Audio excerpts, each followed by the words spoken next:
Well, good morning. Praise the name of the Lord. Hallelujah. Another daily dose to boost you up spiritually, to encourage you spiritually, to strengthen you spiritually, to give you hope, to give you faith to be able to run your race today.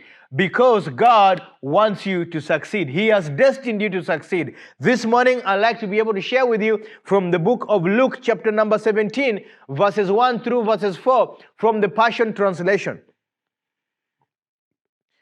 Luke chapter number 17, verses 1 through 4 from the Passion Translations, and it says this. One day, Jesus taught his disciples this: betrayals are inevitable, but great devastation will come to the one guilty of betraying others. So here Jesus is saying it is impossible for temptations not to come. There is no way you can be without this temptation. So in other words, don't try to avoid temptations. They'll come. But you need to know how to prepare yourself to overcome temptations.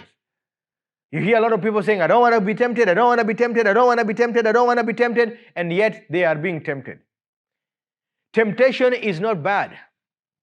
What is bad is you falling into that temptation. Because temptation is a trap that is set for you. And if you know that this is a trap, I will see it and I will walk over it because I know it is a trap. But me covering my eyes saying that I don't want to walk in a trap, I don't want to walk in a trap, I don't want to walk in a trap, you'll walk right into the trap and you'll be trapped into it. And so know that temptations are there, but God says, I will strengthen you to overcome those temptations. But the person who is causing the temptations, they're going to have some consequences. So you and I should be able to understand, I don't want to lay any kind of trap, any kind of temptation on somebody else's life. Any temptation for somebody to miss the mark, any temptation for somebody to miss walking in the ways of God. I refuse to be the person who is going to lay that temptation because I know I have consequences for doing that. Then in verses 2 it says this: it will be better for him to have a heavy boulder tied around his neck and be hurled into the deepest sea than to face the punishment of betraying one of my dear ones. So be alert to your brother's condition. In other words, always be cautious of somebody else's. You may think that they deserve it, but God says that it is not your place for you to know what they deserve.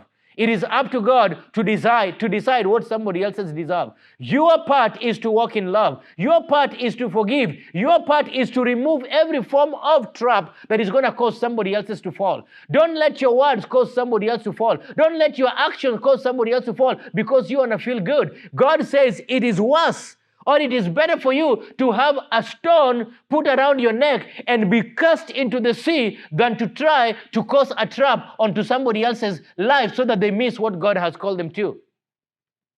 God is saying, don't be that person. In other words, be concerned or be alert of your brother's condition.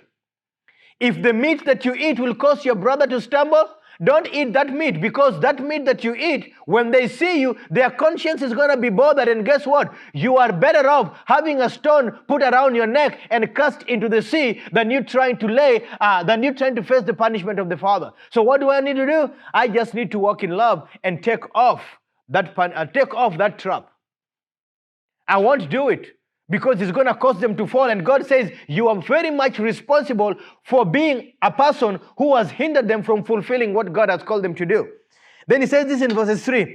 And if you see him going the wrong way or the wrong direction, cry out and correct him.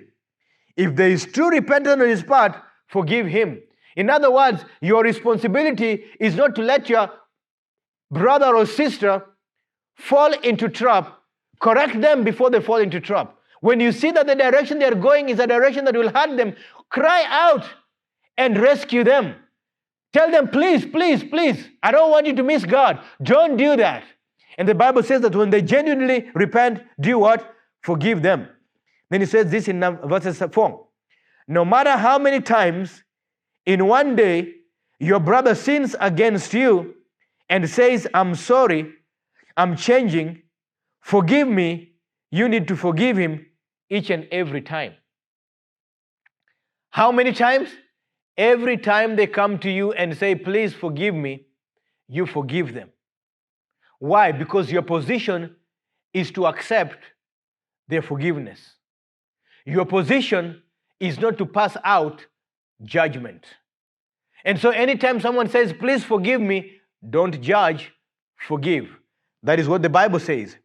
No matter how many times, it did not say they have to come this time, no matter how many times in one day your brother sins against you, in other words, they miss a mark against you, no matter how many times they do it, and then they turn around and say, I'm sorry, I'm changing, forgive me, you need to forgive him each and every time.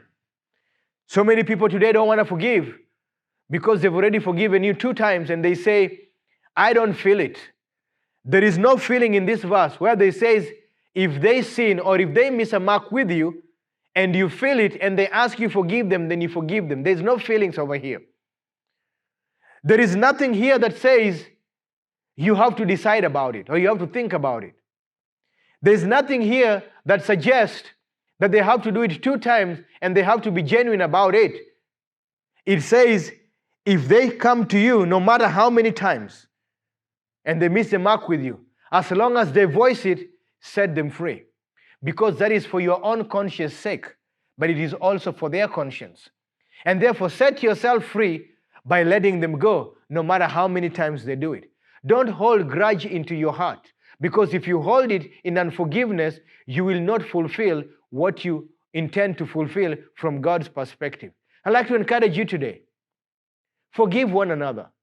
Don't let a trap of unforgiveness be laid by you against your brother or your sister. Love them with God's love. Remove anything that will cause them to come short of fulfilling God's plan in their lives. Be it in their finances, be it in their relationship, be it with their children, be it with their career, be it with their health. Be the one who will boost them and encourage them to live the best, regardless of what they've done against you or for you. Because you will be doing what God wants best for them. So you stay blessed as you do that and have a wonderful day.